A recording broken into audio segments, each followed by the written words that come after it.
के बाद एक बार फिर से आपका स्वागत है। बढ़ते हैं अगली खबर की तरफ। राजधानी जयपुर में अपने आशियाने की उम्मीद लगाए बैठे लाखों लोगों के साथ नौकरशाहों ने जमकर छलावा किया है।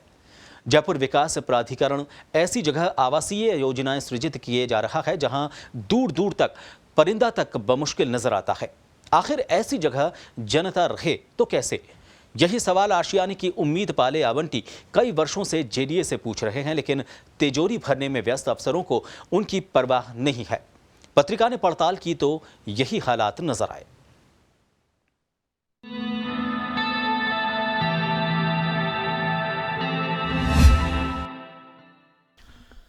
दूर दूर तक खाली पड़ी जमीनें, कहीं जंगली झाड़ियां तो कहीं ऊबड़ खाबड़ टीले। यह है शहर से दूर जेडीए की आवासीय योजनाओं की जमीनी हकीकत। जेडीए वर्ष 2005 से अब तक 31 आवासीय योजनाओं का ऐलान कर वाहवाही लूट चुका है। इसमें पीतांबरा नगर योजना, कल्पना नगर, स्वप्न लोक योजना, आनंद लोक योजना, स्वर्ण विहार योजना, द्वितीय जैसी महत्वाकांक्षी योजनाएं शामिल हैं। लेकिन यह शहर से 15 से 20 किलोमीटर दूर होने के चलते वीरानी का दंश झेल रही हैं। लोगों ने केवल भूखंड खरीद कर पटक रखे हैं। मौके पर रहने की हिम्मत कोई नहीं जुटा पा रहा।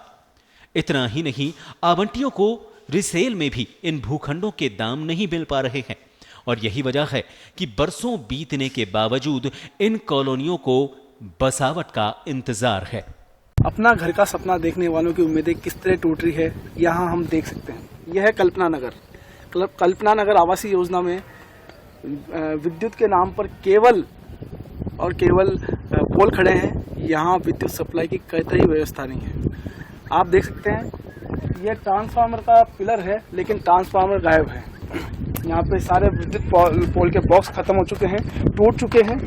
अब यहाँ पे कोई रहना चाहे तो भी नहीं रह सकता। कोई चाहे कि मैं यहाँ अपना आशियाना बनाना चाहूँ तो भी चाह कर भी वो रह नहीं सकता, क्योंकि यहाँ पे विद्युत सप्लाई की कोई व्यवस्था नहीं है। जेडीए ने पीतांबरा नगर योजना, कल्पना नगर, स्वप्न लोक योजना, आनंद लोक योजना, स्वर्ण विहार योजना द्वितीय जैसी महत्वाकांक्षी योजनाएं सृजित की, लेकिन इनकी हकीकत किसी से छिपी नहीं है। 93% आवंटियों को पता ही नहीं है कि उनके भूखंड की लोकेशन कहां है। 17 आवासीय योजनाएं ऐसी हैं जहां मिट्टी के टीले हैं या फिर गहरे गड्ढे हैं। 19 योजनाओं में पहुंचने के लिए अप्रोच रोड ही सही नहीं है। सृजित योजनाओं में भूखंड की लाइनिंग ही नहीं है। किस आवंटी का भूखंड कहां है यह भी पता नहीं लगाया जा सकता। ऐसे में निर्माण कहां करें?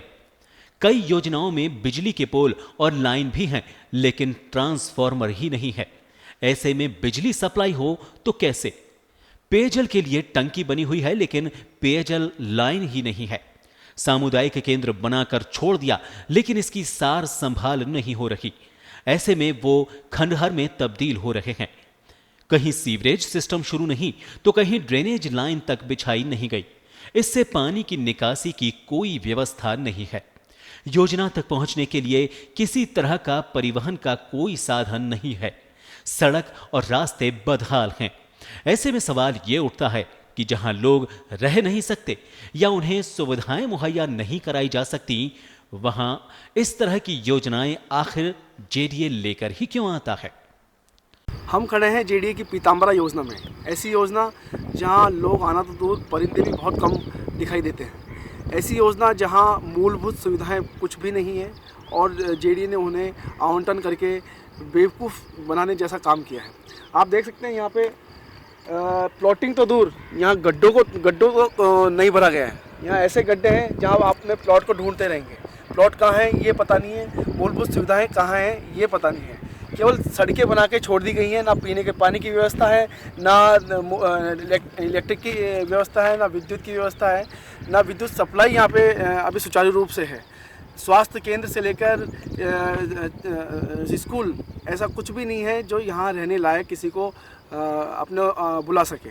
इसके लिए आप देख सकते हैं कि चारों तरफ कहीं भी बाउंड्री वॉल नहीं है जहाँ पे लोग देख सकें कि हमारी ज़मीन, हमारा प्लॉट यहाँ है। जेडीए को कई बार इस तरह का लोगों ने, आवंटियों ने कह चुके हैं कि हमें हमारी ज़मीन, हमें हमारा भूखंड बताएं, लेकिन जेडीए भी इसमें विफल साबित हुआ है।